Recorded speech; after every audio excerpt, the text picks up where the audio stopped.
Most hunters enter the tower to become legends, but this guy? He just wants to pay his rent and hide under the covers. But one morning, he wakes up to find his loan sharks haven't just disappeared. Their severed heads are gift-wrapped on his doorstep with cute red ribbons. Meet the biggest coward in history. He has zero talent, crippling anxiety, and avoids danger like it is a deadly disease. But the system forces him into a death game with one rule: summon spirits to fight for you. The catch?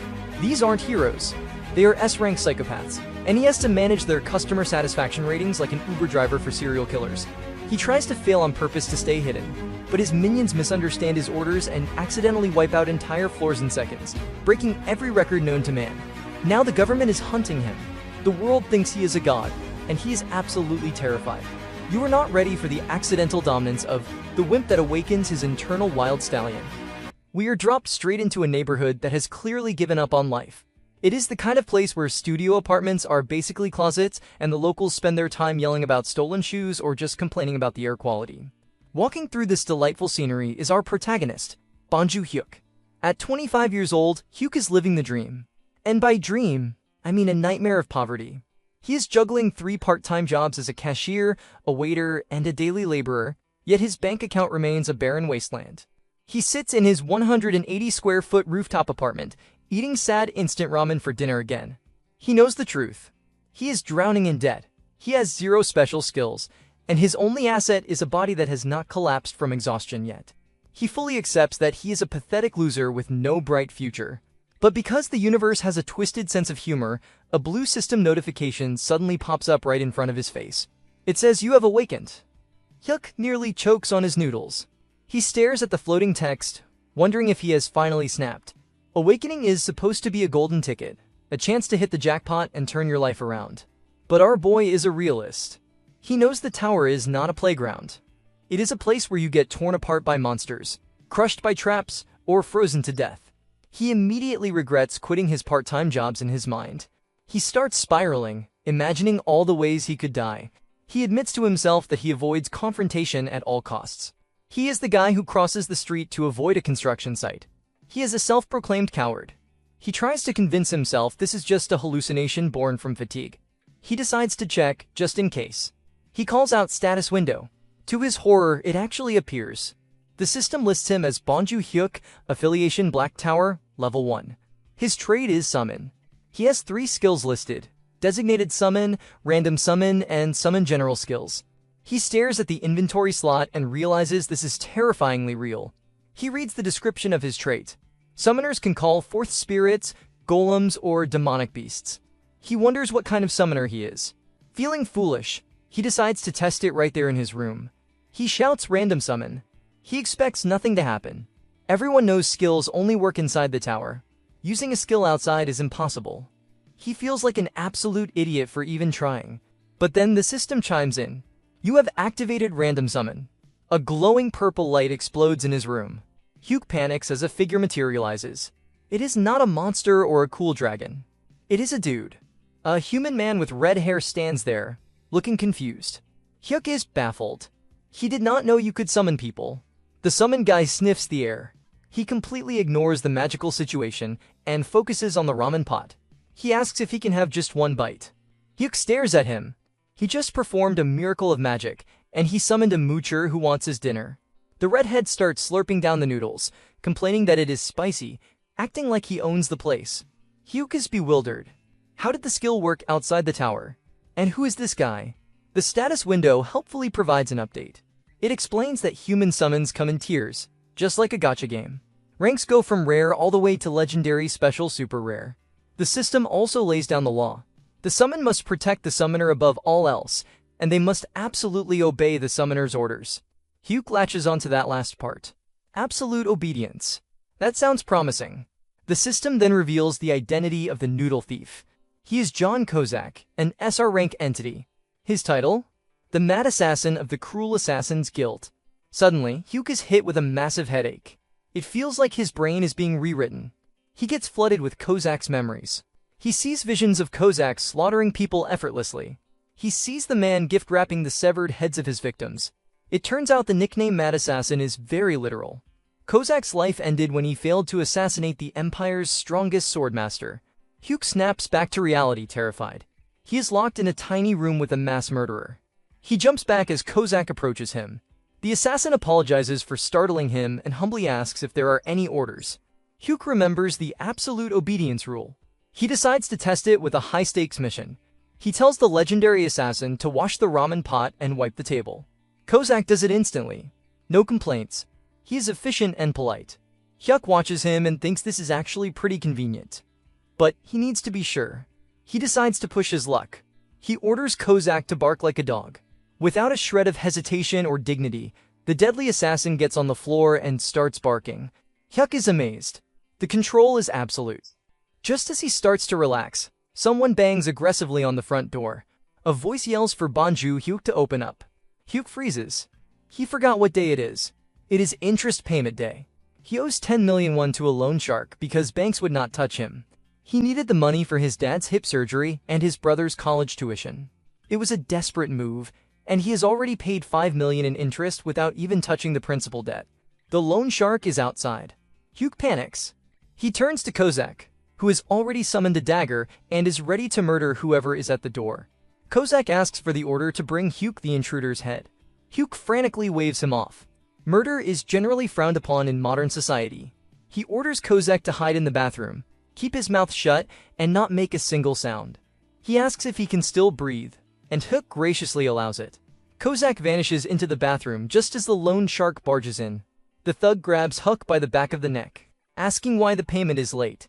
Hyuk apologizes profusely, lying that he just sent it. The shark does not buy it. He casually mentions that if things are too hard, Hyuk can always sell a kidney. Then, the shark's goons chime in from the hallway. They mention Hyuk has a younger brother. They suggest that the younger the organ donor, the higher the price. Hyuk hears this threat against his brother and goes cold. But he is a survivor. He puts on a fake submissive smile and assures them he will pay. The shark warns him to watch himself unless he wants to disappear without a trace, then finally leaves. Once they are gone, Kozak steps out of the bathroom. He compliments Hyuk on his orders to hide. Hyuk collapses on his bed, exhausted. Between the awakening, the summoning, and the death threats, he is done. He wonders if a coward like him can really climb the tower, but he needs the money. Kozak asks what to do now. Hyuk tells him to do whatever he wants. Kozak asks if he can watch TV since it has been a while. Hyuk agrees, confused but too tired to care. Kozak happily settles in to binge-watch some soap operas. Hyuk watches the assassin from his bed. He thinks that having someone else around is actually kind of nice. It is comforting not to be alone for once. He drifts off to sleep. Hyuk wakes up the next morning. The room is empty.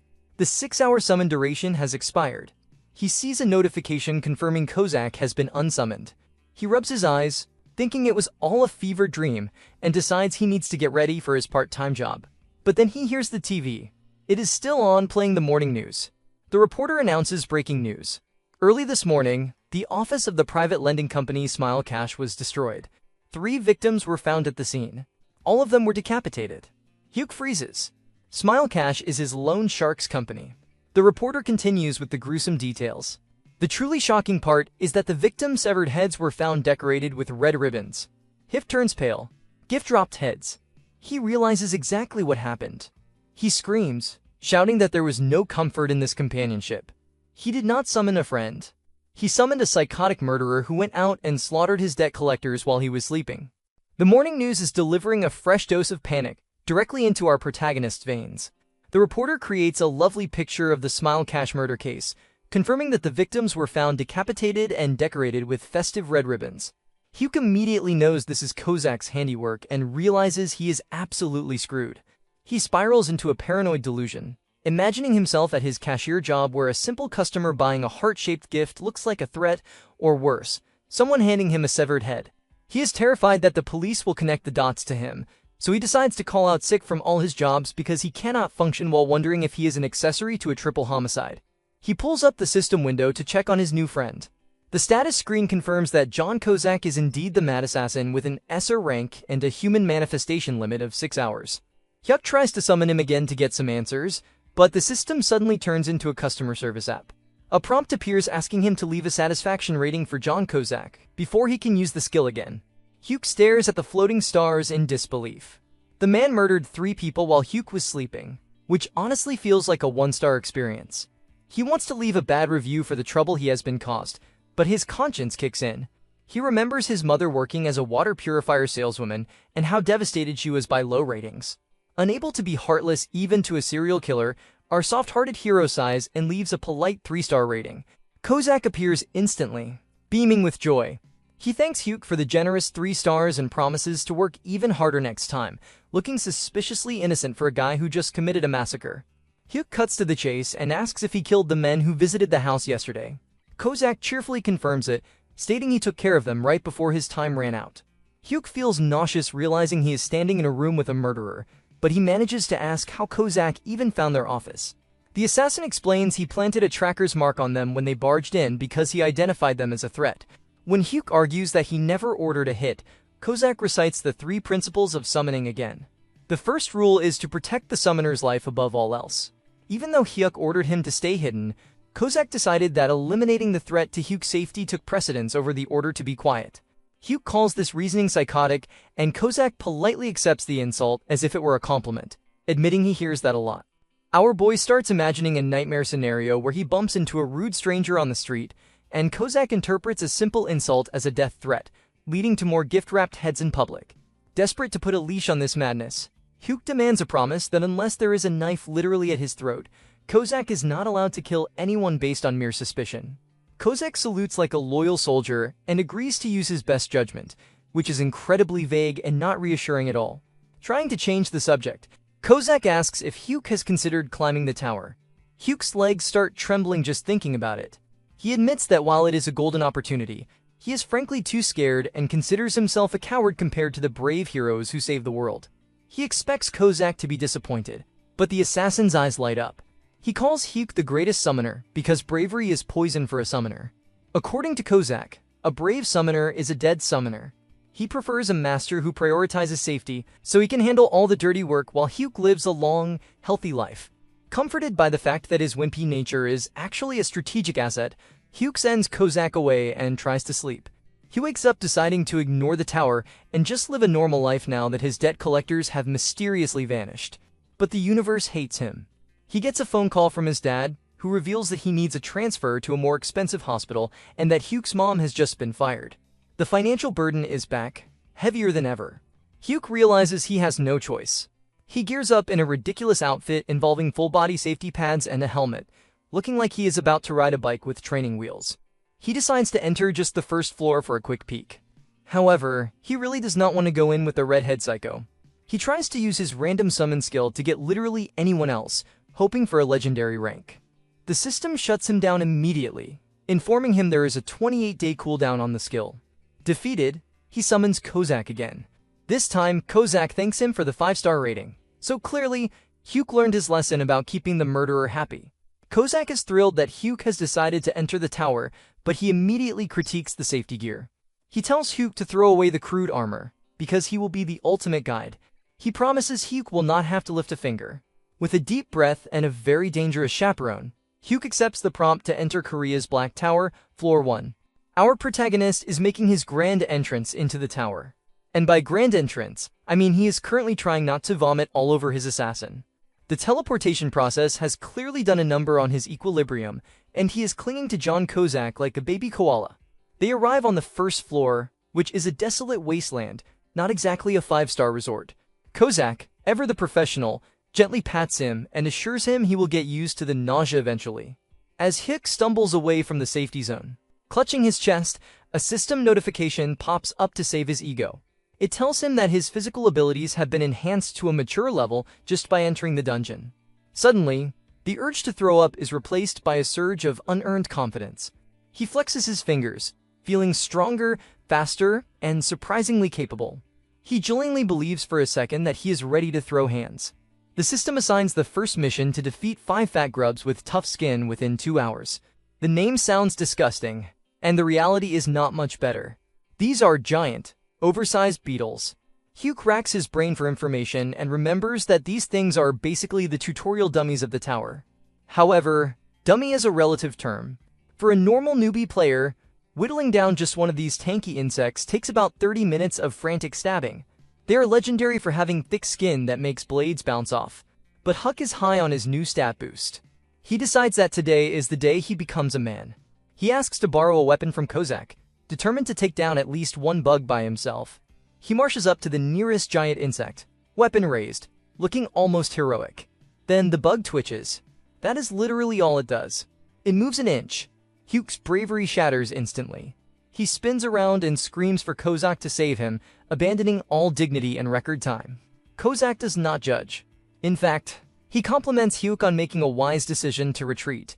The assassin steps in, but he does not just stab the bug. That would be too subtle. He unleashes a skill called Blade Explosion with C4. Yes, you heard that right. He uses military-grade plastic explosives on a tutorial beetle. There is a massive boom. Dust flies everywhere, and the bugs are not just defeated. They are vaporized. Hyuk watches with his jaw on the floor as the mission is cleared in literal seconds. The system goes absolutely wild, awarding Hyuk an S+++ conquest rating and a shiny platinum badge. Hyuk stares at the rewards, realizing that while other people fight for their lives, he just stumbled into a cheat code. While Hyuk is dusting himself off, a global notification pings every single player in South Korea. It announces that the second floor of the Black Tower is now accessible. We see shots of other hunters in gyms and bars looking confused, wondering who on earth cleared the first floor so fast. Meanwhile, Hyuk is already back in his apartment, checking his loot. He inspects the magic stone he just earned. It is a blue crystal indispensable for modern industry, and even with market saturation, it is worth 50,000 won. Hyuk does the math. He just made 50 grand in 5 minutes. That is more than he makes in days of hauling bricks. He looks at the platinum badge, which he has never heard of before, but decides to ignore it for now because the money is all that matters. To celebrate his newfound wealth, Hyuk orders delivery.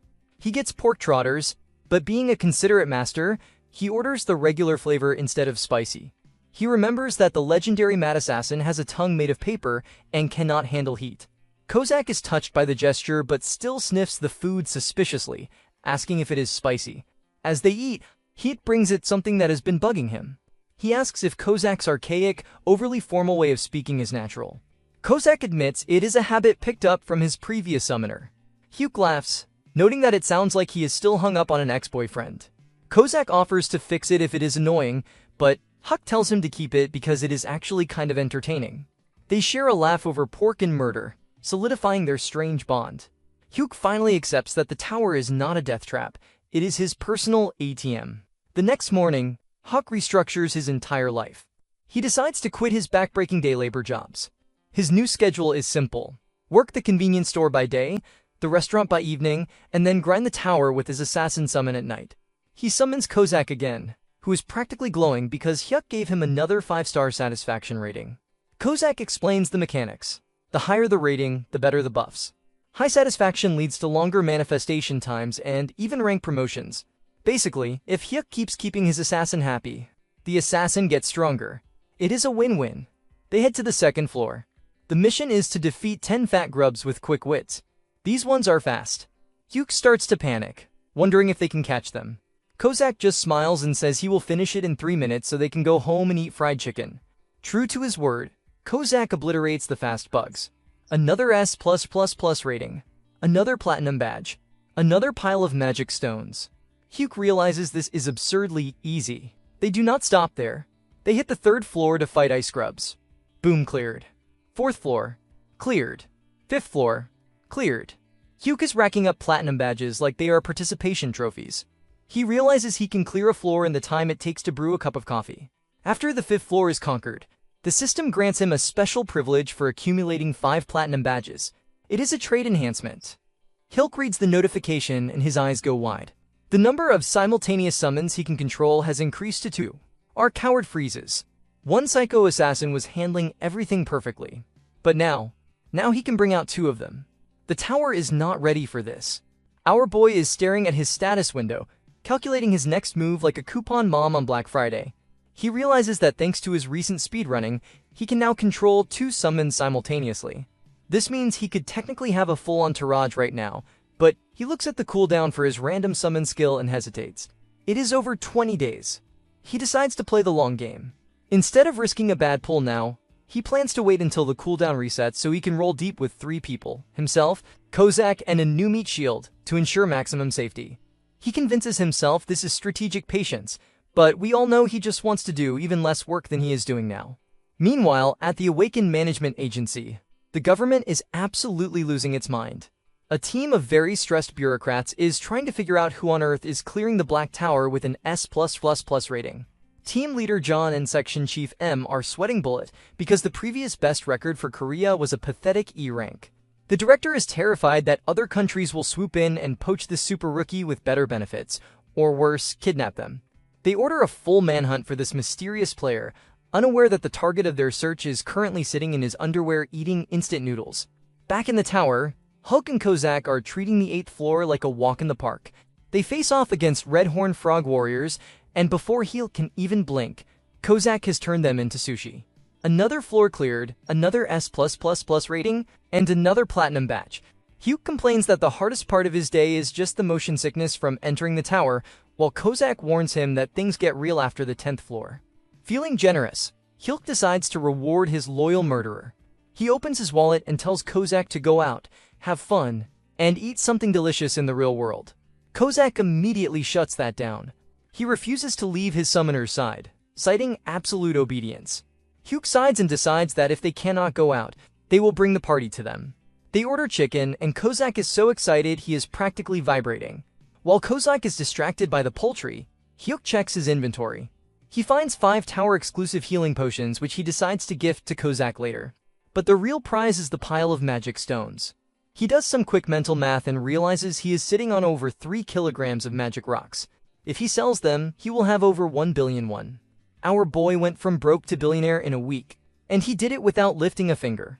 By day 10, the routine is set. Hyuk works his cashier job, then goes home to obliterate monsters. He gives Kozak another 5-star rating, which extends the assassin's manifestation time by an extra hour. Kozak makes a heart shape with his arms to show his gratitude, which is both adorable and terrifying coming from a man who severs heads for a living. They enter the 10th floor, and Hyuk feels a change. His body is overflowing with mana, and he describes feeling like a wild horse. The testosterone goes to his head, and he tells Kozak he wants to help fight this time.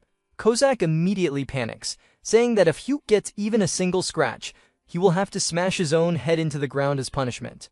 Hyuk ignores him, claiming his pride as a human is at stake because the monster is just a big bug. The monster appears, and in a rare moment of competence, or perhaps Kozak interfering at light speed, the bug is sliced in half instantly. The system announces the completion of the 10th floor and awards Hyuk a massive pile of loot. Because he has accumulated 10 platinum badges, the system offers him a special privilege. He can copy one skill from a summon. The list includes cool offensive moves like Blade Explosion and Poison Dagger. A normal protagonist would pick an attack skill. Hyuk? He immediately picks Shadow Step. Kozak asks why, and Hyuk admits it is the best skill for running away. Kozak, the enabler, praises this choice as tactical genius because survival is key. Hyuk tries to test out his new teleportation skill in his living room, hopping around like a bunny, but nothing happens. He remembers too late that skills do not work outside the tower and looks like an absolute idiot hopping around his apartment. Finally ready to cash in, Hyuk makes the call to the Awakened Management Agency to sell his magic stones. He thinks he is just making a business transaction, but to the agency, this is the lead they have been waiting for. Team Leader John and Section Chief M rush to the address, praying this is their guy. They arrive at his tiny, humble apartment. Hyuk opens the door, nervous because there is a very intense woman staring at him. Section Chief M does not waste time with pleasantries. She gets right up in his personal space, stares him dead in the eyes, and asks, "It is you, isn't it? The S+++ ranker?" Section Chief Lin Min is invading his personal space like she is trying to count his pores, asking if he is the S+++ ranker. Hyuk tries to play it cool, denying everything, but he is terrified they have some secret awakened detecting technology he does not know about. Luckily, his acting skills are terrible, but his natural loser energy is incredible. Lin Min sees his terrified, pathetic expression and immediately decides there is no way this wimp is a hero. She backs off and her boss, Team Leader John, apologizes for her rudeness. Hyuk breathes a sigh of relief, realizing that looking incompetent is the ultimate camouflage. They move inside to his tiny table for a little chat. Team Leader John starts with the verification process, asking to see proof of his dungeon clears. Hyuk hands over the mana crystals he collected from the 10th floor. The agents exchange a look. Clearing the 10th floor is impressive, and it matches the progress of the mysterious super rookie they are hunting. They casually ask if he has heard about the global announcements regarding the high-ranking clear. Hyuk channels his inner award-winning actor and pretends to be shocked, praising the unknown hero while sweating through his shirt. Team leader John then lays out the offer. Players are divided into two groups, the elite and the general. The elite team gets a salary, government support, and cool gear, but they are basically government property and have to clear high-level floors. The general team is for freelancers who can do whatever they want. Hyuk does not hesitate for a second. He immediately chooses the general path. He tells them he is scared, not talented, and just wants to farm safe floors for easy money. Section Chief Len Li Min looks at him with pure disgust. She is thinking that while many people choose the safe route, nobody admits to being this pathetic so openly. She marks him as a waste of time. However, the team leader is thorough. He asks Hyuk to perform a tower entry right now as a final confirmation step. Hyuk agrees, but he knows exactly what they are doing. They want to time him. If he clears the floor instantly, they will know he is the guy. Hyuk decides to outsmart them by being deliberately incompetent. He tells them to make themselves at home because he plans to take a nice, long, 2-hour stroll inside.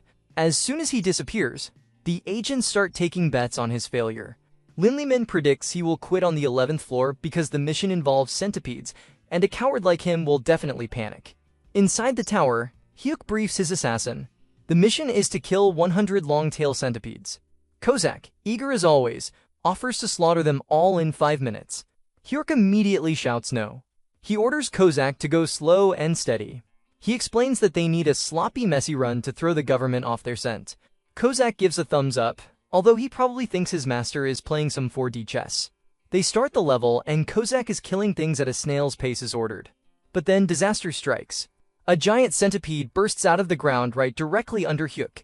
Our brave hero freezes, his legs refusing to move. Kozak sees his summoner in danger, and his absolute obedience to the safety protocol kicks in. He screams that he cannot comply with the order to be slow when Hyuk's life is at risk. In a blur of motion, he obliterates every single centipede in the vicinity instantly. The system ping of doom follows immediately. 11th floor cleared. Rank yes+++. Hyuk stares at the notification, realizing his plan to look mediocre has failed spectacularly. Hyuk pops back into his living room exactly 5 minutes after he left. The agents are staring at their phones, which have just received the global announcement of the clear. They look at Hyuk. Hyuk looks at them. The timing is undeniable. There is no way to talk himself out of this one. Realizing his cover is blown, Hyuk's demeanor shifts. He summons Kozak, who looms menacingly behind him. Hyuk looks at the two terrified government agents and says that he really did not want to resort to this, but they will have to be silenced now. It seems our wimp is about to enter his villain era. We resume with our coward, Bonju Hyuk, caught in a terrifying delusion.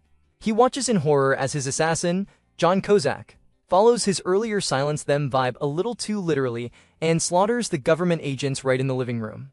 Hyuk is about to scream, but then reality snaps back. The agents are perfectly fine, breathing and unmurdered. It was just Hyuk's overactive, paranoid imagination running wild. The only thing actually dying in the room is Hyuk's dignity. He is sweating buckets, and Section Chief Lin Li Min asks if he is okay, assuming he is having some sort of panic attack. Team leader John attributes the sweat to a persecution complex, which is honestly a polite way of calling him a neurotic mess. Hyuk quickly agrees that he is fine, just to move the conversation along. Team leader John gets straight to business. He knows Hyuk is the guy who cleared the 11th floor in record time because the timing was too perfect to be a coincidence. Hyuk tries to deny it, claiming it is contagious to be that good or something equally nonsensical, but as I told you so laugh is so awkward it convinces no one. Since the jig is up, the team leader slides a contract across the table. But this is not just any contract. It is the ultra-elite contract. We're talking about an annual salary of 12 billion won, real estate provided, VVIP protocol, full security detail, and legal immunity. It is basically a license to live like a king. Any sane person would sign this in blood immediately. But he looks at it and says no. Why? Because he hates attention. He remembers the trauma of a shop owner asking him what style of clothes he likes and fleeing because it was too much social pressure. He is an extreme avoidant type. He tells them he just wants a standard contract because the elite path requires clearing dangerous upper floors, and he refuses to carry that burden. He just wants to live comfortably, not heroically. Back at the Awakened Management Agency, the director is baffled. He asks how a small-time citizen with zero ambition is an S++ ranker. Lin Li-min confirms the timing is irrefutable. The director decides he does not care if Hyuk is a weirdo. Talent is talent. He orders them to bring Hyuk into the elite team no matter what, setting the stage for future harassment. Back in the safety of his apartment, Hyuk is furious. He scolds Kozak for being too fast earlier, which led to them getting caught. Kozak apologizes, but Hyuk decides he needs to be firm. He shouts that if Kozak disobeys orders again, there will be nothing for him. No TV, no snacks, just sadness. They enter the 12th floor to hunt ice weasels. Hyuk gives a very specific command to go slowly. He wants to fail the time limit, or at least look average so the government loses interest. Kozak agrees, but then he notices something terrible. It is cold. He looks at Hyuk's shivering form and decides that a cold is an incurable disease that threatens his summoner's life. Logic goes out the window. To get Hyuk to a warm room as fast as possible, Kozak annihilates the weasels instantly. The result? Another S+++ rank and another platinum badge. Hyuk's plan to look mediocre is failing spectacularly. Team leader John calls immediately, suspicious about the 12th floor clearing speed. Huck hangs up and turns his rage on Kozak. He points to the TV and tells the assassin he is banned from watching his soap operas. He declares there is nothing for those who do not obey. But the cycle of suffering continues. On the 13th floor, they face a hallway of traps. Hyuk worries about variables, but Kozak decides traps are dangerous and just smashes through the mechanism instantly to protect him. S++ rank achieved. On the 14th floor, they face giant eyeball bots. Kozak decides the sonic attacks are too risky for Hyuk's delicate ears and wipes them out before they can hum. S++ rank achieved. Hyuk gives up. He realizes whatever happens. Hyuk sits down to do some accounting and realizes his failure to be mediocre has a silver lining. He has made nearly 8 million won in 14 days just from cash rewards. But the real kicker is the magic stones. He has 5 kilograms of them. If he sells them, he is making a daily wage of 1 million won. He realizes a life with a monthly salary of 30 million won is waiting for him. He immediately quits his part-time job. The next day, Hyuk summons Kozak and sees the assassin bowing on the floor, grateful that Hyuk gave him a 5-star rating despite his disobedience. Hyuk decides to stop fighting destiny. He tells Kozak they're done going slow. Since the management office already knows, they might as well speed run. They enter the 15th floor to kill 20 goblin workers. Hyuk worries because goblins have intelligence and might run away to call for help. He tells Kozak to be careful. Kozak tells him to stay put and uses a skill called Step. He moves so fast and silently that the goblins die without even noticing they have been killed. Mission success. Another S+ close rank. Another pile of loot, including a tower-exclusive healing potion and an owner emblem. Back in his room, Hyuk checks his inventory. He has accumulated a total of 15 platinum badges. The system recognizes this milestone and offers a new perk. He recalls the previous rewards. At 5 badges, he got a second summon slot. At 10 badges, he got to copy a skill. He stares at the notification, wondering what kind of game-breaking ability he is about to unlock this time. Hopefully, it is something that helps him do even less work. So, our professional coward has officially hoarded 15 platinum badges, and the system decides it's time to give him a little treat. It grants him the energy shield kit. It sounds fancy, but it's basically a bracelet that absorbs damage like a magical sponge until it shatters. But here's the kicker, the description doesn't say tower exclusive. Herxlays practically turn into dollar signs. If this thing works in the real world, he is looking at a payday of 2 to 3 billion won. He immediately starts doing the math, wondering if he should sell it and retire or keep it and actually try to survive. He turns to his resident murder expert and asks if they can clear the 16th floor right now. Kozak, ever the loyal hype man, says a clear is guaranteed, but he can't promise an S rank if they rush. That is all Hyuk needs to hear. He decides that risking his neck for a lower grade isn't the vibe, so he plans to sell the bracelet and live like a king. Meanwhile, back at the Awakened Management Agency, the mood is grim. It has been 15 days since the mystery super rookie cleared a floor, and the director is spiraling. He is convinced the guy either quit or died, lamenting that the heavens are blind to waste such talent. Team leader John tries to calm him down, checking the logs, and suddenly announces that the player is coming in to use the player shop. The director goes into panic mode. He realizes their VIP is still running around in beginner clothes and probably has zero gear. He orders a total lockdown of the shop. He wants the shelves stocked with top-tier items, but he demands they slap a 90% discount on everything. He figures if they give it to him for free, Hyuk's suspicious nature will reject it, so a sale is the perfect trap to get him up. Back at the apartment, Hyuk decides he needs to verify the merchandise before he sells it. He hands a dagger to Kozak and asks the assassin to stop him. You know, just a casual Tuesday request. Kozak looks at him like he just asked to blow up an orphanage. He starts trembling, refusing to hurt a single hair on his master's head. Hyuk rolls his eyes at the drama. He sighs, grabs the dagger himself, and goes to stab his own arm. But before the blade can touch him, Kozak's hand flies out and catches the blade barehanded. Blood drips onto the floor as the assassin shakes, terrified that his master almost got a boo-boo. Hyuk quickly heals him, realizing that trying to test safety gear with an overprotective psycho was a terrible idea, and Hyuk decides to practice his shadow step. He teleports onto a goblin's back, feeling like a ninja. The goblin screams and tries to bite him, but ping. The energy shield activates. It works perfectly. Hyuk, feeling invincible for exactly 2 seconds, kicks the goblin in the face while Kozak swoops in to finish the job. But instead of a high five, Kozak starts screaming. He demands to know if Hyuk is hurt, scolding him that being brave is bad for his health. Hyuk apologizes profusely, promising to go back to doing absolutely nothing. With a bag full of mana stones worth millions, Hyuk finally calls the agency. He expects a normal transaction, but the government sends a literal limousine to pick him up. He arrives at the player shop and is greeted by team leader John, who gives him the full VVIP treatment. Hyuk walks into the shop and is confused. It's completely empty of other customers because, unbeknownst to him, they kicked everyone else out. He looks at the price tags and sees incredible gear selling for pennies. He assumes the market has crashed or he's just a savvy shopper, completely missing the fact that the government is subsidizing his wardrobe. He picks up a pair of leather walkers that usually cost a fortune but are listed for the price of a ham sandwich. He buys them, along with some other gear, thinking he is pulling off the heist of the century. The director watches from his office, weeping with joy that their precious glass cannon is finally wearing protection. The next day, Hyuk is feeling himself. He has new boots, a working shield, and a replenished ego. He summons Kozak, who immediately salutes and prepares for another round of goblin genocide. But Hyuk stops him. He points a finger to the ceiling and declares that today, they are not just grinding. They are expanding the squad. He has that second summon slot ready, and he feels lucky. He casts the random summon skill, praying for a tank or a healer. A massive magic circle fills the room. And I mean massive. A figure begins to materialize, but there is a slight logistical problem. The summon is huge. As the giant fully manifests, his head smashes straight through the ceiling of the apartment, raining debris everywhere. Hyuk stares up at the hole in his roof, and his first thought isn't about the powerful ally he just got. It's about his security deposit. The giant figure standing amidst the drywall rubble is confused.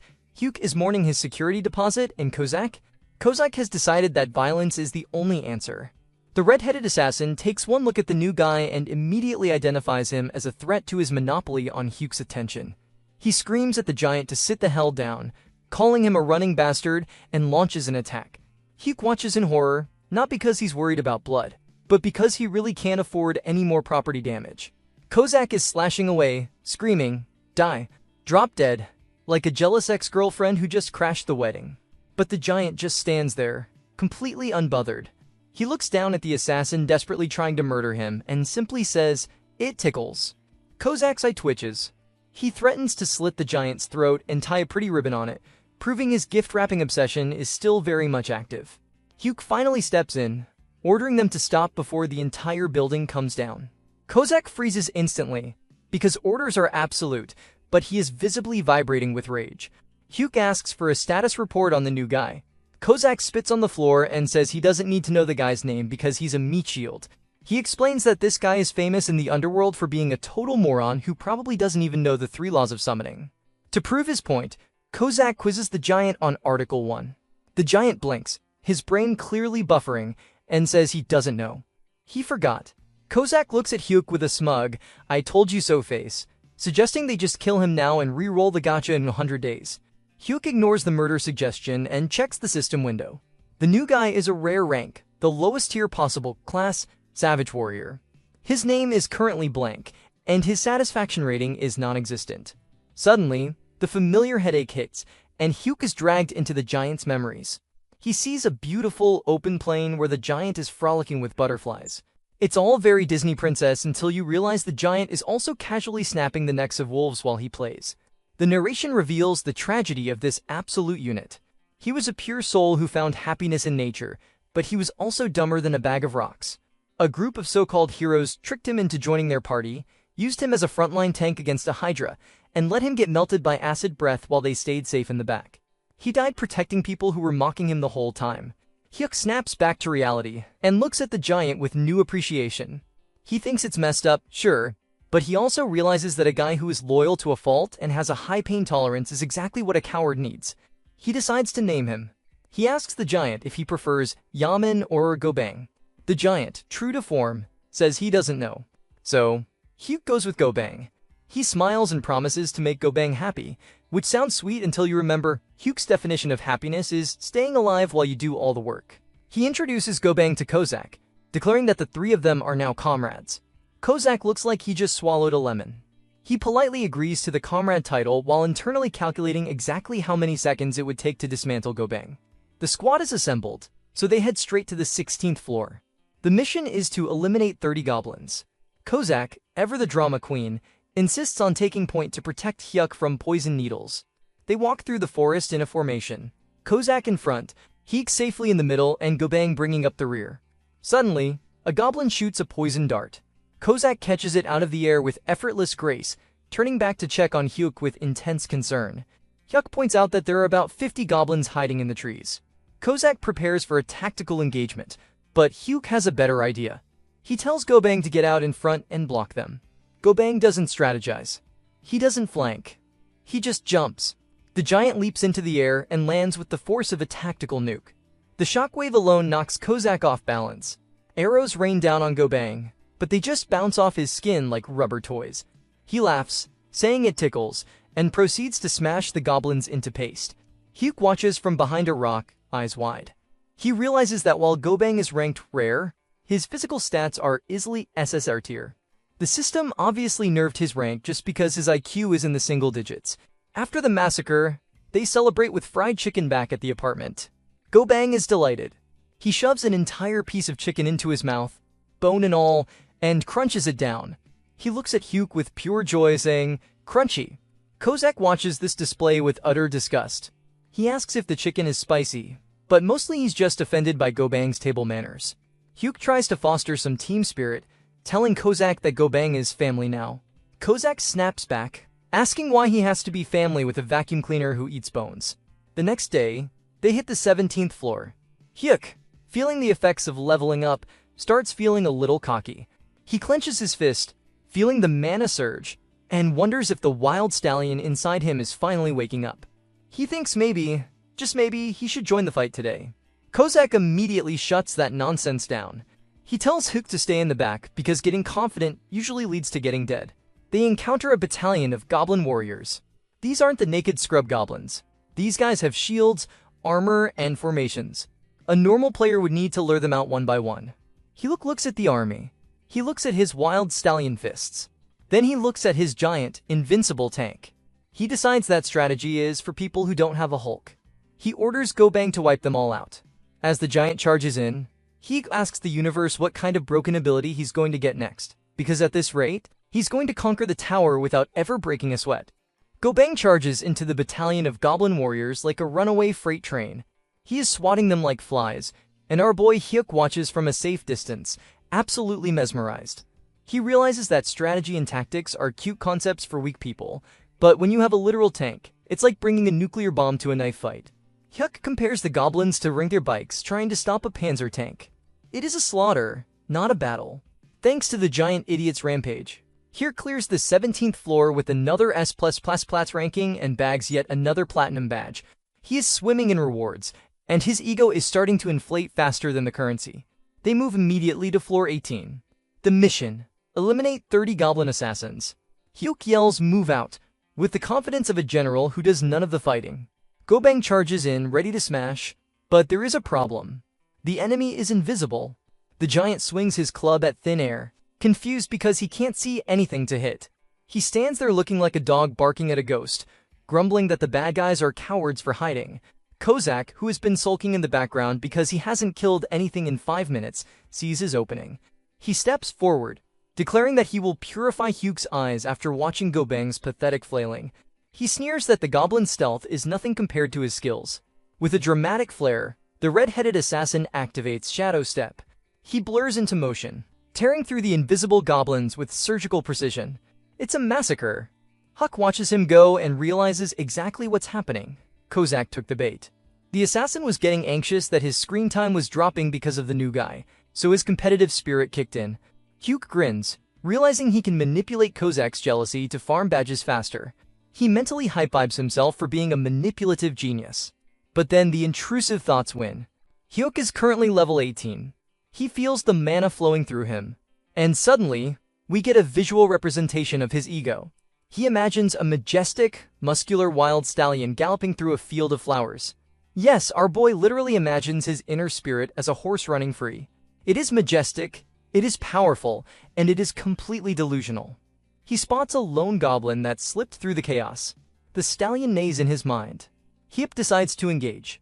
He sneaks up and swings his mace with a surprising amount of force. The weapon connects cleanly, crushing the goblin's skull in one blow. Hyuk stands over the corpse, feeling like a god of war. He probably starts planning his victory speech right then and there.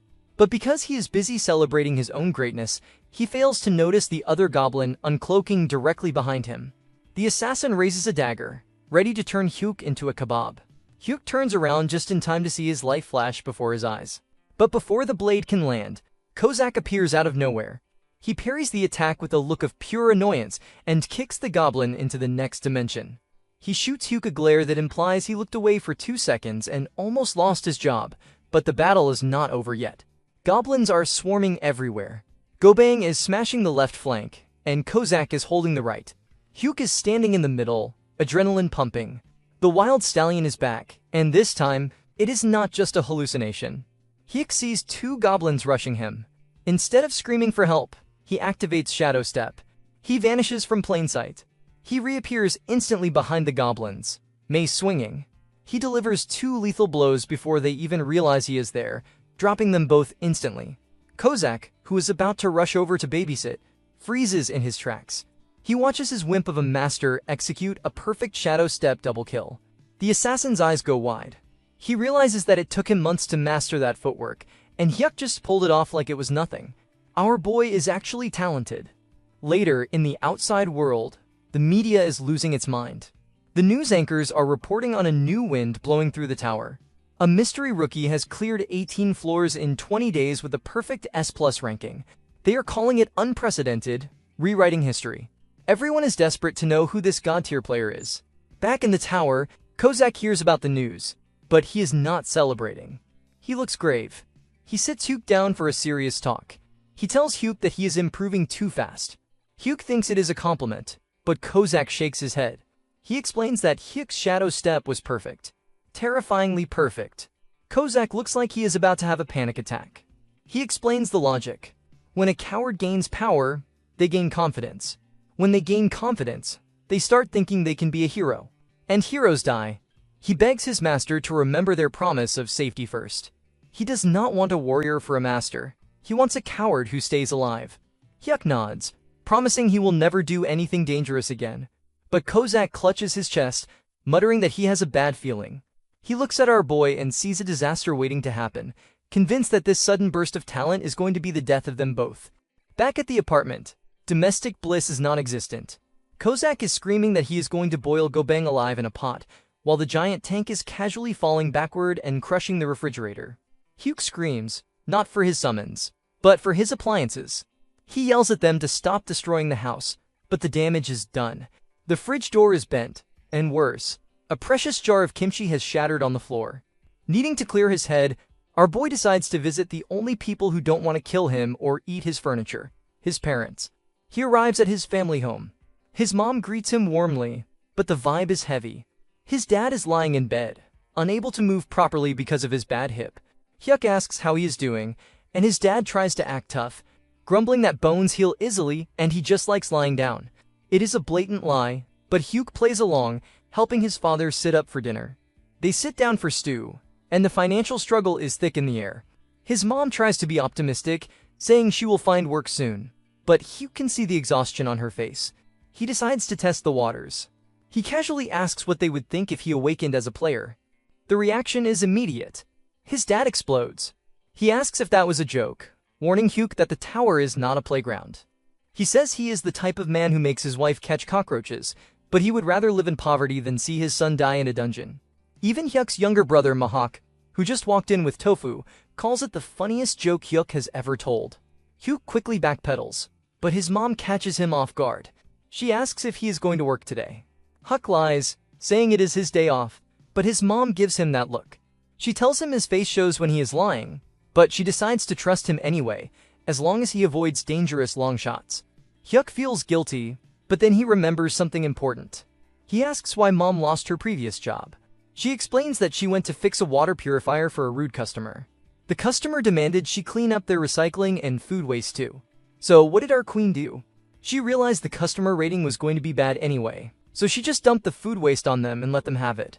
Hyuk realizes his mom is aggressive and brave, and this leads to a profound realization about his genetics. His father's greatest achievement in life was asking this terrifying woman out on a date. The narration explains that the father is the definition of a beta male who falls head over heels for strong women. And sadly, Hyuk and his brother have inherited these exact genes. They are pathetic, but drawn to danger. Before leaving, Hyuk hands an allowance to his brother to give to their parents. The brother looks at the money, then looks at Hyuk with a smirk. He asks if his own share is missing. Hyuk realizes this little rascal is shaking him down, so he transfers 500,000 won to shut him up. With his family sorted, Hyuk heads to the awakened management department. He decides to finally visit the player shop properly. Inside, he is immediately stressed out. There is a female employee, and there are too many people around. His social anxiety spikes. The employee shows him a shield worth 100 million won. Hyuk almost has a heart attack and thinks that is way too heavy for his wallet. He asks for something cheaper. She shows him a proud hand shell for 40 million won. Hyuk thinks it suits him perfectly, mostly because it is cheap and he wants to leave this interaction as fast as possible. He buys it and flees, thinking that talking to staff members is harder than fighting goblins. On his way out, a man approaches him. He introduces himself as Joe Hosak, a player climbing the 30th floors. He is handsome, friendly, and acts like a total insider. He offers to help Hyuk if he ever has difficulties. Hyuk watches him leave and feels a pang of jealousy. He marvels at the guy's social skills and assumes he probably has a girlfriend too. Back at the apartment, Hyuk checks his stats. He is level 19. He summons Kozak to show off the new gear. Kozak rolls his eyes. He asks if Hyuk really needs a shield when he already has a bodyguard. Hyuk insists on the safety-first policy. He makes Kozak promise that if things get tough, he must sacrifice the meatball, meaning Gobang, to ensure Hyuk escapes. Kozak agrees instantly, saying he would much rather sacrifice that bastard than himself. Then, he smells something. Dumplings. Hyuk has brought a bribe. But mid-chew, Kozak freezes. He asks if Hyuk has a grudge against anyone. Hyuk is confused, but Kozak says there is overflowing killing intent outside the door. Suddenly, the door is kicked in, breaking the lock. A man walks in holding a pistol. He smirks, recognizing Hyuk from the player shop. He calls Hyuk a loser and says he had a hard time following him. He points the gun at Hyuk's head, demanding he hand over the bracelet and open his inventory before he blows his brains out. Hyuk stares at the gun, but he is not trembling. He looks at the man with genuine pity. He thinks this guy is basically suicidal. Because the gunman is so focused on bullying the wimp, he has completely failed to notice the red-headed assassin approaching him from the shadows behind his back. Quick pause. If you're enjoying the story so far, please drop a like and subscribe to the channel. It really helps the algorithm. Done? Awesome. Let's get back to it. Our budget-tier predator with the gun is currently having the most delusional moment of his life. He actually thinks our boy has frozen up out of fear, smugly labeling him a loser who is about to hand over his inventory after a single smack. He is mid-threat when the redhead psycho decides to end this man's whole career, knocking him into the dirt before he can even finish his sentence. The gunman is left wondering where this second person even came from while our hero takes a breath and offers a rare bit of praise. He is genuinely relieved that, for once, his assassin read the room and just knocked the guy out instead of decorating the walls with him like some trashy thug. The red hat assassin asks if our boy really thought he would be that careless, but the conversation quickly turns to the fact that they just caught an item broker. These are the lovely individuals who hunt players outside the tower because, once they are back in the real world, they are basically defenseless civilians. Our boy realizes that if he had not summoned his personal bodyguard, he would be a very dead, very broke statistic right now. The assassin is already making plans to dispose of the body far away, but our boy shuts that down immediately. He insists on the easiest, most legal route by reporting it to the police. Meanwhile, at the management office, the director is still crying over the fact that our boy only bought a mace and a shield instead of letting them deck him out in top-tier gear. They have categorized him as a melee type, but even with protective gear, they are worried about his survival. Suddenly, the stressed boss gets a frantic call about the break-in and goes into a full administrative rage. He sprints through the building, terrified that if anything happens to their star rookie, he should have just forced him to sign that elite contract from the start. By the time the government official arrives, the police are already hauling the gunman away. The criminal is desperately trying to play the victim card, screaming that he was actually the one kidnapped, but our boy is not having it. He is more worried about being dragged to the station himself, fearing his loser strategy is about to end in a prison sentence. However, the stressed boss steps in like a guardian angel, or at least a very angry manager. The robber recognizes him and begs for help, but the boss responds with a satisfying punch directly to the face. He cancels the man's player registration on the spot, refusing to listen to his level 34 excuses.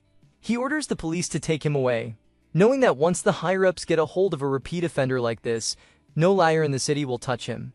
Once the trash has been cleared out, the boss turns back to our boy with a look that is honestly scarier than the gunman. He apologizes profusely for the lapse in security and vows to protect him even if it means forcing more contracts on him later. With the drama resolved, the redhead assassin pops back out, asking if there is anyone else that needs a death penalty today. Our boy has to firmly tell him to stop looking for the detention center and hide his daggers. It is time to get back to the grind. So they head to the 19th floor to face 30 goblin shamans. These guys are dangerous because they can spam curses and fire arrows, but our giant meatball of a tank has a very sophisticated solution. He just shouts. He uses a sonic outburst so loud that it literally blows the magic curses away, proving that being a brute is a very valid career choice. The redhead assassin sees this and gets competitive, telling the meatball they need to clear the floor as fast as possible to keep their master from having to do any actual work. They jump into a murder montage so efficient that our boy does not even get to swing his mace before the mission cleared notification pops up. He is left wondering if they finished quickly just to keep him out of the fight, but he cannot complain about another high rank and a platinum badge. Finally, they reach the 20th floor, the dreaded talent evaluator. This place is a nightmare cocktail of scouts with poison needles, tactical warriors, and massive hobgoblins. The red hat assassin tries to put our boy in timeout again, telling him to wait in a safe place while the summons handle the 100 goblin body count. They start planning their strategy, with the meatball drawing all the attention while the assassin moves in for the kill. But our boy is tired of being the cheerleader. He decides he is not going to just sit back and watch, activating his shadow step to launch himself directly into the chaos. He leaps right over the giant meatball and charges ahead, leaving his summons absolutely baffled that their cowardly master finally decided to choose violence.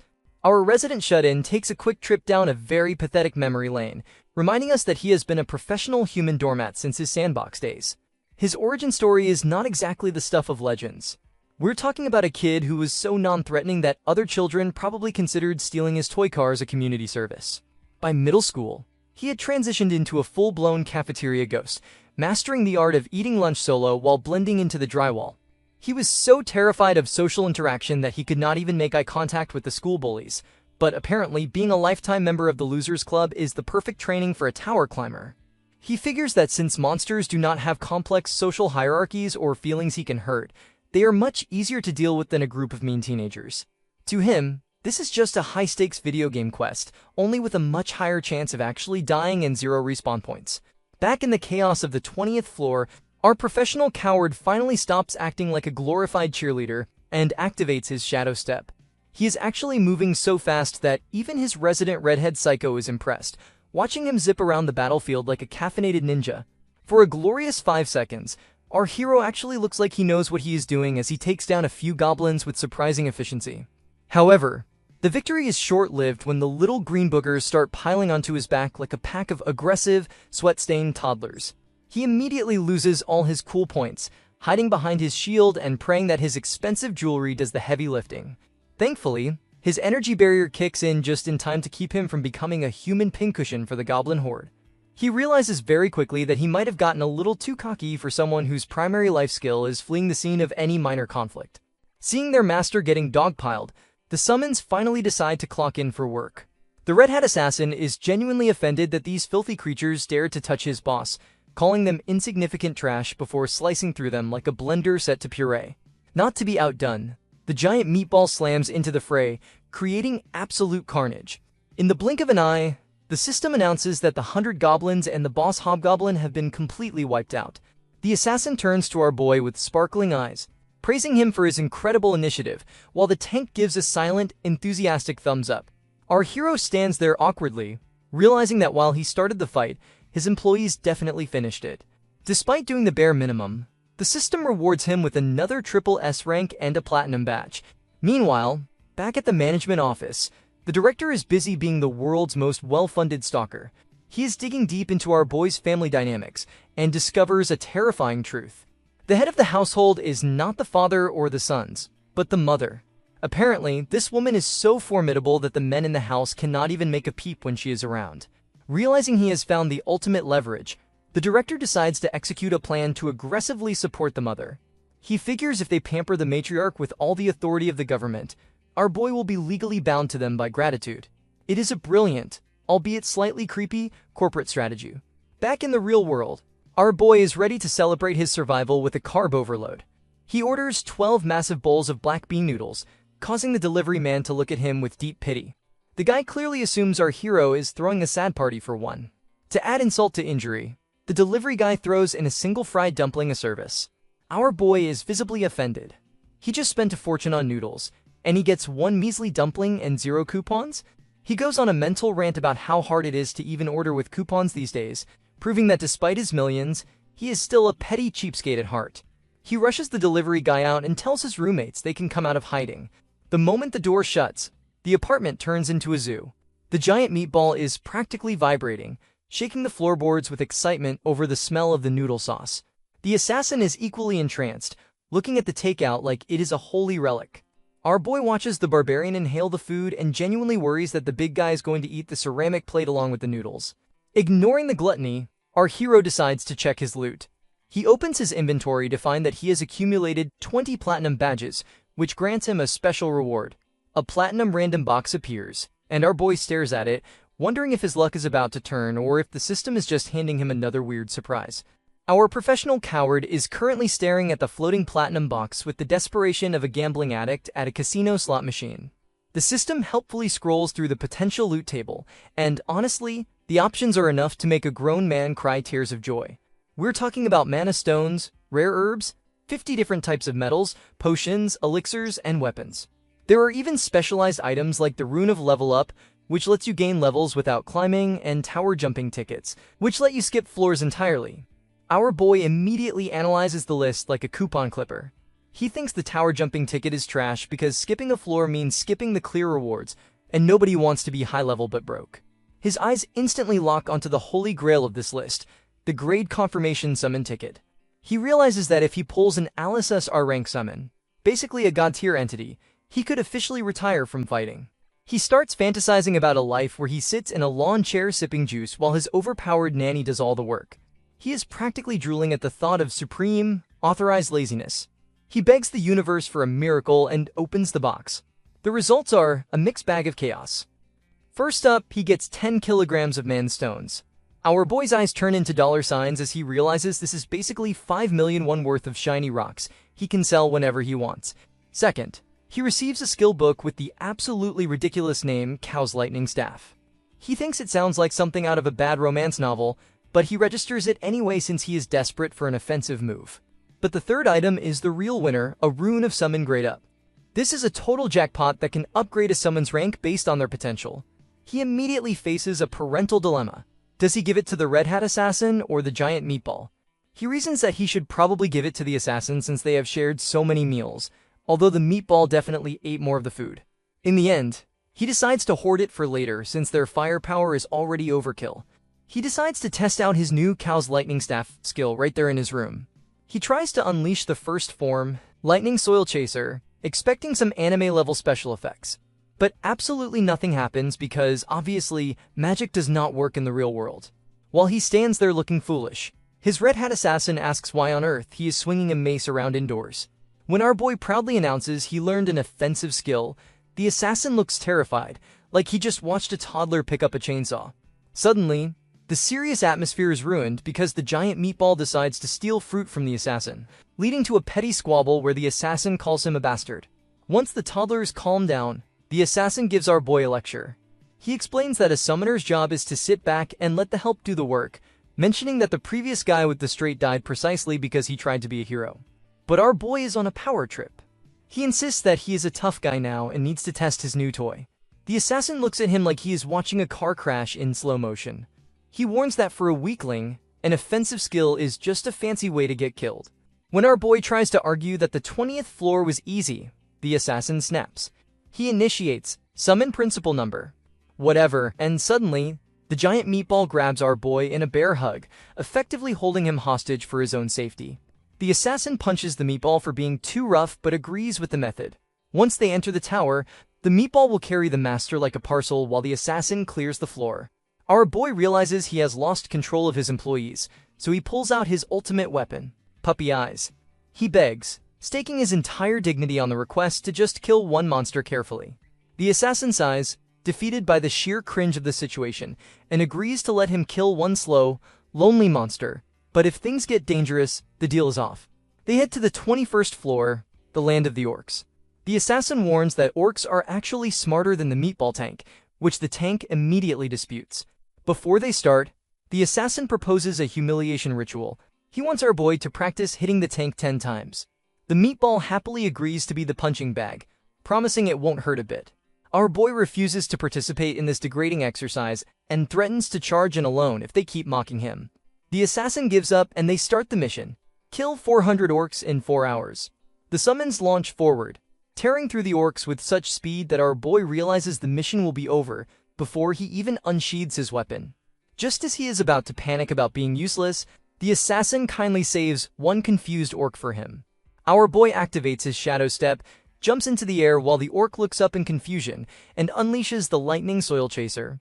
It is a simple vertical strike, but as he connects, he realizes that despite the stupid name, this skill is absolutely no joke. Our boy delivers a satisfying bonk to an orc's head with his mace, watching the creature crumble and feeling like an absolute god of war. He starts to think this hero business is actually a bit too easy, but before he can even finish his victory lap, the meatball tank provides a reality check by casually stepping on another orc and flattening it like a pancake. Our boy turns to his summons with a look of betrayal, reminding them that they specifically agreed to let him have at least one solo kill. The system doesn't care about his feelings, though, and immediately showers him with rewards for conquering the 21st floor, including mana stones, healing potions, and yet another S+++ rank platinum badge. Over the next few days, our hero settles into a comfortable routine of high-speed monster removal.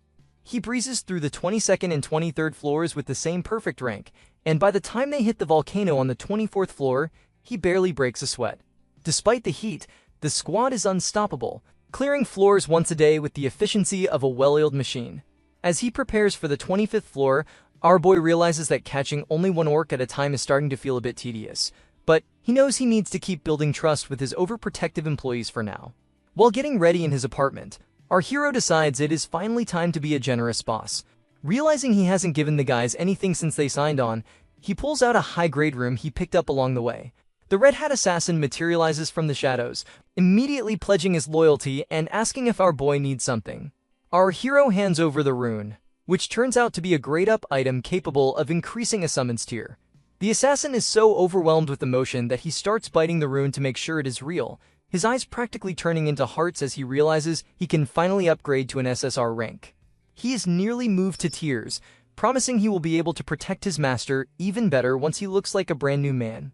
Instead of upgrading immediately, the assassin decides to wait until later that night so he doesn't rush the process and end up with a glitchy new body. To celebrate, he decides to hang out and watch TV with our boy, though he is currently questioning how many times a single show can have a rerun. As they flip through the channels, our hero's heart stops when he sees his mother on the news. She is standing outside holding a protest sign, looking like a one-woman army fighting against unfair contract termination and corporate abuse. It turns out she was fired from her job as a water purifier manager because she refused to apologize for a customer's unreasonable demands, and she has been protesting alone for 10 days while executives mocked her from their windows. Just as the news shows her reaching her breaking point, a smooth-looking attorney from Korea's top law firm approaches her. He claims to be part of a project for the socially disadvantaged and offers to represent her for free, even promising to handle the media work. Our mother is suspicious at first, but she decides to go all in on the fight for justice. Back in the apartment, our boy is drowning in guilt, wondering what the point of having two sons is if their mother has to suffer alone on the streets. The Red Hat assassin immediately pulls out two knives and offers to go pay the corporate executives a very violent visit, but our boy manages to talk him down from a massacre just in time. Our hero starts calculating how many mana stones he needs to sell to cover the hidden legal fees, but then his father calls with even more bizarrely good news. Not only is the lawyer free, but the country's best hospital has suddenly selected the father for a fully funded hip surgery and rehabilitation project. Before our boy can even process the family's sudden winning streak, he calls his brother, who reveals he just received a massive national scholarship from the Awakening Management Department. Our boy realizes the universe isn't just being nice. This level of luck has the government's fingerprints all over it.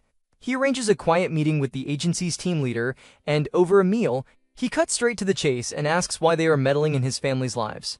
The team leader doesn't even bother to deny it, explaining that if our boy has troubles at home, it affects his performance in the tower. He claims this level of care is standard for elite players, but before our hero can argue, the man slams a new contract onto the table. It is an ultra-elite special management agreement, and as the team leader grins and suggests they just sign it right now, our boy starts sweating bullets. Our boy's heart is currently doing its best impression of a jackhammer, trying to escape his ribcage as he faces the captain. The man is vibrating with so much excitement he might actually phase through the floor, insisting that our boy sign an elite team contract right this second. Our professional coward realizes the captain came prepared for a heist, but he tries to play it cool by claiming he lacks confidence and talent. The captain stands up with the gravity of a man announcing the end of the world, asking if our boy is seriously pulling the modesty card after setting unprecedented records. Our boy has no comeback for that, acknowledging that acting humble after clearing 24 floors with SSS plus ranks just makes him look like a massive troll. The captain is practically begging now, bringing up the recent incident with that jerk Choi. He insists our boy deserves the VIP treatment and a protection that comes with an elite status. Our boy tells him to take a seat while he weighs his options. The main deal breaker for him is the mandatory video recording that comes with elite contracts because he really doesn't want his homicidal summons becoming internet celebrities. The captain is one step ahead, promising that the recordings and security can be adjusted however he likes. He offers a high-security living space and even bodyguards for our boy's family. Just as our boy's resolve begins to crumble like a stale cookie, the captain drops the ultimate bribe: 2 free houses. One for his family and one for himself. Our boy's brain short-circuits at the thought of free real estate, but he manages to ask for a little more time to get some advice before signing his life away. The next morning, the assassin arrives looking like he swallowed a neon purple light bulb. He has officially upgraded from SR to SSR grade, and his new aura is so bright our boy's retinas are filing a formal complaint. Our boy tells him to dim the lights before they discuss the contract offer. The assassin is surprisingly supportive, noting that our boy is basically a walking national treasure and deserves to be treated like one. However, he has one non-negotiable condition. He warns our boy to demand absolute control over when they clear floors. He doesn't want any greedy management trash dragging them into danger before they are ready. The assassin explains that if our boy just stays alive and keeps pulling his random summons, he will eventually be able to call forth literal demigods who transcend humanity. Our boy's imagination is currently struggling to process that level of power, but he calculates his next random summon is still 19 days and some change away. After the strategy meeting, our boy brings out the meatball tank. The system confirms the dual barbarian meat shield is on the scene, but the poor guy immediately starts sweating. The assassin is in full bully mode, flexing his 2 extra S ranks like a middle schooler with a new phone. The level gap is so wide now that the meatball is actually stuttering in fear, refusing to even make eye contact with the glowing purple assassin. Our boy feels a pang of pity for his giant tank and decides the next upgrade definitely goes to the meatball. They head into the 25th floor where the mission is to delete 100 orcs in 10 hours. As the green tide of monsters charges in, our boy wonders if he can sneak in a few kills for himself. The assassin tells the meatball to go first and pull some aggro, and the barbarian launches himself into the air like a hairy cannonball. He smashes into the ground, sending orcs flying like bowling pins. Then, the assassin decides to show off his SSR speed. He moves so fast it feels like a fighter jet just broke the sound barrier next to our boy's ear. He triggers a massive blade explosion that turns the surrounding orcs into a very violent firework display. When a few surviving orcs try to sneak up behind the assassin, they realize too late they are stabbing a clone. The real assassin appears behind them using a distinctive ambush skill, ending their subscriptions to life in one swift motion. The remaining orcs are looking at him with faces that suggest they'd rather be anywhere else. The assassin just asks why they look so sad since the party is just getting started, pulling out his poison daggers for round 2. Our boy realizes that if he doesn't move fast, his employees are going to leave him with 0 experience points. Even though the assassin wants him to stay safe and just live a long life, our boy grips his mace, determined to grow strong enough so his team can finally stop babying him. Our boy decides he cannot be a backpack forever. He charges at an orc, cleanly dodges an attack, and lands a solid kick to its back. Channeling his inner warrior, he unleashes the first form of his primordial thunder staff. The strike bonks the orc right on the head, giving the monster a fatal purple nosebleed. As more enemies charge in, our boy uses Shadow Step to weave through the chaos, dodging and striking like a pro. Suddenly, the system chimes in with glorious news. He has unlocked the second form, Scatter Falling Thunder. Ecstatic, he immediately tests it out. The staff fires a blast of lightning that splits into 5 branches, absolutely deleting a group of orcs in a brilliant area of effect attack. The assassin watches this display with his eyes practically abandoning his skull. He springs over, tears streaming down his face, screaming that unlocking a new scale is no excuse to break their strict 1 kill per floor safety agreement. Our boy immediately starts sweating bullets, stuttering out an apology. But then, our professional coward has a rare moment of rebellion. He wonders why on earth he is walking on eggshells around his own employees. Puffing out his chest, he boldly declares that while he might be a wimp in the real world, inside the tower, he is a total alpha male. The assassin weeps, begging him to prioritize safety, but our boy waves him off. High on his own supply, he announces that he wants the orc chieftain to show up right now so he can smash its head in. He turns around, only to find the orc chieftain already standing right behind him, looking like a furious wall of muscle. Our boy's alpha male persona instantly evaporates. He drops his weapon, screams for his bodyguard, and is swiftly yanked out of the danger zone by a very smug, smiling assassin. Realizing he should have just kept his mouth shut, our boy points a trembling finger at the giant monster and orders his team to delete it. The summons happily oblige. The meatball tank charges from the front. The assassin slips behind the distracted monster using his despicable ambush skill, swiftly ending the boss fight in a matter of seconds. System windows immediately flood his vision. The 25th floor is cleared with an S++ rank, awarding him a platinum badge. Because he has hoarded 25 of these badges, the system offers him a massive perk. Given the choice between Trade Enhancement, Skill Copy, Random Item, or Summon Grade Enhancement, he instantly locks in Trade Enhancement, knowing he would be a total idiot to pick anything else. His status window updates, bumping his simultaneous summons limit up to 3, including himself. They are now a certified 4-man squad, and his next random summon cooldown is exactly 18 days away. To celebrate the victory, our boy treats his summons to a massive feast of spicy pork. When asked if he can handle the heat, the assassin practically scoffs, bragging that being a spice wimp is a thing of the past for an SSR-grade entity. The meatball happily inhales his portion, claiming the food is actually quite sweet. Suspicious, the assassin takes a bite. Cut to the assassin trembling on the floor, weeping as his mouth actively combusts from the spice. The tank looks up at our boy with sparkling eyes, casually suggesting they throw the dying assassin in the trash and summon a replacement.